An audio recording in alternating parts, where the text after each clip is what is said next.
Allah kami letakkan kamu di batang leher musuh-musuh kami, dan kami berlindung denganmu dari kejahatan mereka.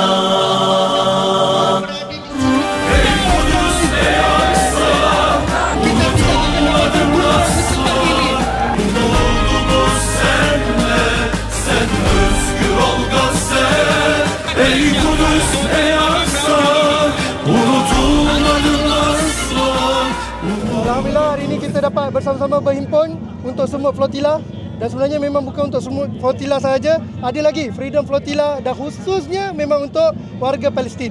Dan kami jangka hari ini boleh seramai 5,000 orang yang hadir, dan bukan daripada Melaka sahaja, termasuk juga daripada Kuala Lumpur, Negeri Sembilan dan juga Johor.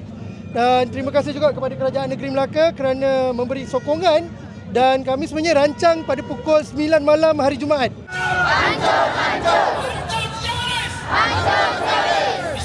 Walaupun saya bukan seorang Melayu atau bukan seorang Islam, tapi saya seorang Kristian. Saya orang Chindian. Tapi ini bukan isu pada hari ini kita bersolidariti untuk kemanusiaan. This is a humanitarian crisis and we must stand up for human rights.